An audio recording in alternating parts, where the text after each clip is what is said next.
오늘은 포르투갈의 노벨 문학상 수상 작가 조제 사라마구의 이야기를 나눠보려 합니다. 포르투갈의 대문호로 불리는 그는 책에서 말합니다. 어둠은 갑자기 오지 않는다. 천천히, 조금씩 우리가 외면할 때 찾아온다. 이 한 문장은 단순히 개인의 감정이 아니라 우리 사회 전체의 윤리와 책임, 그리고 늙어가는 존재로서 우리가 잊지 말아야 할 시선을 담고 있습니다. 사라마구는 1922년 포르투갈 중부의 가난한 농촌 마을인 아지냐가에서 태어났습니다.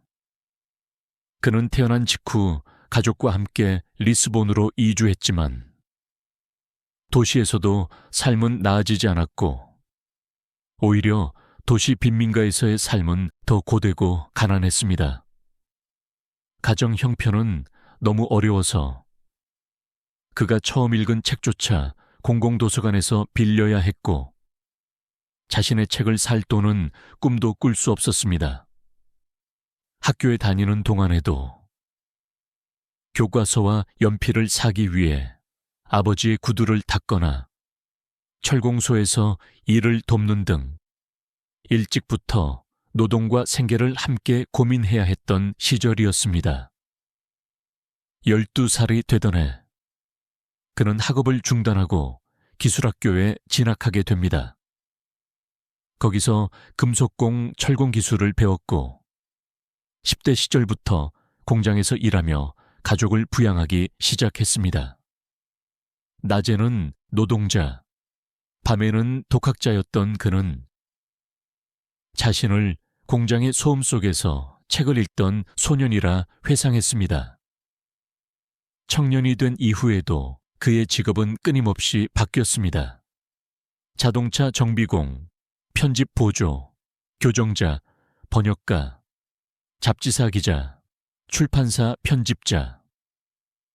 글을 쓰기보다는 생계를 위해 일하는 날들이 훨씬 길었습니다. 이 시기에 그는 자신을 무력하게 만드는 사회 구조와 그 안에서 목소리를 낼 수 없는 보통 사람들에 대해 깊이 사유하게 됩니다. 그가 처음으로 소설을 발표한 것은 25살 무렵이었지만 그 후 20년 가까이 글을 쓰지 않았습니다. 그 이유는 간단했습니다. 말할 자격이 없다고 느꼈기 때문입니다. 세상을 아직 충분히 겪지 않았고 인간의 고통에 대해 논할 수 있을 만큼 살아보지 않았다는 자각이 그를 멈추게 했습니다. 결국 그가 다시 펜을 들기 시작한 건 40이 넘어서였고 그때부터 그의 문장은 그 어떤 장식도 없이 삶의 본질을 조용히 파고들기 시작했습니다. 사라마구는 유명한 작가가 되기 위해 글을 쓴 사람이 아니었습니다. 그는 말해야 할 때가 왔기 때문에 말한 사람이었습니다. 그 말들이 결국 전 세계의 수많은 독자에게 닿았고 그가 52살이 되던 해에는 수도원의 기억으로 국제적인 작가로 떠오르게 됩니다. 이렇듯 그의 문장은 재능보다 경험과 고통과 관찰의 산물입니다. 무엇을 겪었는가? 그 겪음이 어떤 생각으로 바뀌었는가? 그것이 곧 사라마구 문학의 뿌리입니다. 사라마구는 75살이던 1998년 눈먼 자들의 도시와 수도원의 기억 등을 통해 전 세계적 주목을 받으며 포르투갈인 최초로 노벨 문학상을 수상하게 됩니다. 그는 수상 소감에서 이렇게 말했습니다. 나는 세상을 이해하기 위해 글을 썼습니다. 그 글이 세상을 조금 더 인간적으로 만든다면 그것이면 충분합니다. 노벨 문학상 수상 이후에도 사라마구는 멈추지 않았습니다. 오히려 더 대담하고 실험적인 작품들을 계속해서 발표했습니다. 1999년에는 모든 이름들을 출간하며 관료제적 사회 속에서 이름과 존재의 의미를 묻습니다. 이 작품에서 그는 존재가 사라지면 이름도 잊히는 세상, 그리고 기록 너머에 존재했던 한 사람의 의미를 끈질기게 추적합니다. 2003년에는 예수의 제2복음서로 종교적 논쟁의 중심에 섰고 가톨릭 국가인 포르투갈 정부와 공개적으로 충돌하며 자신의 신념을 굽히지 않는 태도를 끝까지 지켜냈습니다. 이후 사라마구는 스페인 카나리아 제도의 작은 섬 란사로테로 이주하게 됩니다. 이곳에서 그는 자연과 고요 속에서 글을 쓰며 살아갔고 매일의 사유와 문장들을 정리한 란사로테 일기는 그의 노령이 내면을 가장 솔직하게 보여주는 기록이기도 합니다. 2009년 그는 코끼리의 여정과 복제 인간 등을 연이어 발표하며 마지막까지도 글을 쓰는 일에 대한 애착과 열정을 놓지 않았습니다. 그리고 이듬해인 2010년 87의 나이로 세상을 떠납니다. 사망 원인은 만성 백혈병으로 알려졌으며 마지막까지 병상에서 책을 읽고 메모를 남겼다는 기록이 있습니다. 그의 장례는 국가장으로 치러졌고 포르투갈 국민은 그를 문학의 양심으로 추모했습니다. 그가 남긴 말, 그가 남긴 문장, 그리고 그 문장 속에 담긴 끊임없는 질문은 지금도 세계 곳곳에서 독자들에게 이어지고 있습니다. 사라마구의 작품은 흔히 비현실적인 설정을 갖습니다. 사람들이 갑자기 눈이 멀거나 죽지 않는 세상이 펼쳐지거나 이름이 사라지는 사회가 나타납니다.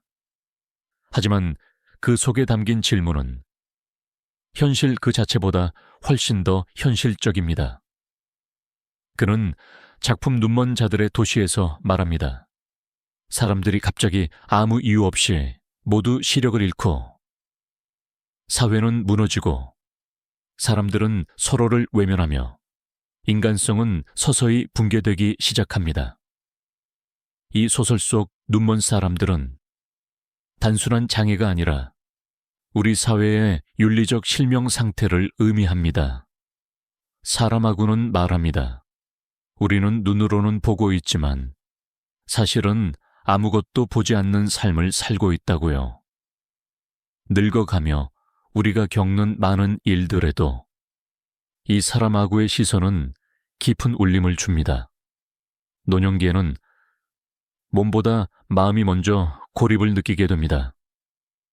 관계는 줄어들고 세상의 속도는 나보다 빠르게 흘러갑니다. 그때 우리는 스스로에게 물어야 합니다. 나는 지금 어떤 것들을 외면하며 살고 있는가? 사라마구는 죽음이 없는 나라라는 작품에서 어느 날부터 더 이상 사람이 죽지 않는 사회를 상상합니다. 모두가 늙고 병들어가지만 죽지 않는 사회, 겉보기엔 축복 같지만 그 속에서 드러나는 건 삶이 얼마나 고통스러워질 수 있는지를 보여주는 이야기입니다. 그는 말합니다. 죽음이 있기 때문에 삶은 의미를 갖는다고요. 그리고 죽음이 다가오는 걸 안다는 것, 그 자체가 인간만이 가진 철학이라고요. 사라마구의 언어는 무겁습니다. 하지만 그 무게는 우리를 짓누르기 위함이 아니라 우리 안의 생각을 깨우기 위함입니다. 그는 말합니다. 글쓰기는 생각을 길들이는 방식이 아니라 생각을 방목하는 방법이다. 이 문장은 지금도 스스로를 돌아보는 많은 이들에게 자유로운 사유의 문을 열어주고 있습니다. 노년이 된다는 건 단순히 몸이 약해지는 시간이 아니라 생각의 뿌리가 더 깊어지는 시간입니다. 사라마구처럼 우리는 지금 세상을 다르게 바라보고 삶을 다르게 느낄 수 있는 유일한 시기에 와 있습니다. 조제 사람하고는 2010년 향년 87의 나이로 세상을 떠났습니다. 하지만 그가 남긴 문장과 시선은 지금도 살아 있습니다.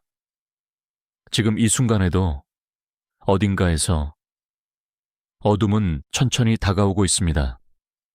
그 어둠을 막을 수 있는 건 거창한 행동이 아니라 작은 질문 하나, 그리고 외면하지 않는 눈 하나일지도 모릅니다.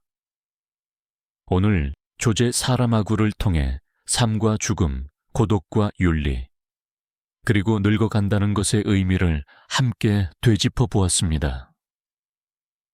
영상이 도움이 되셨다면 영상의 좋아요를 부탁드립니다. 구독과 댓글도 해주시면 영상 제작에 큰 힘이 됩니다. 감사합니다.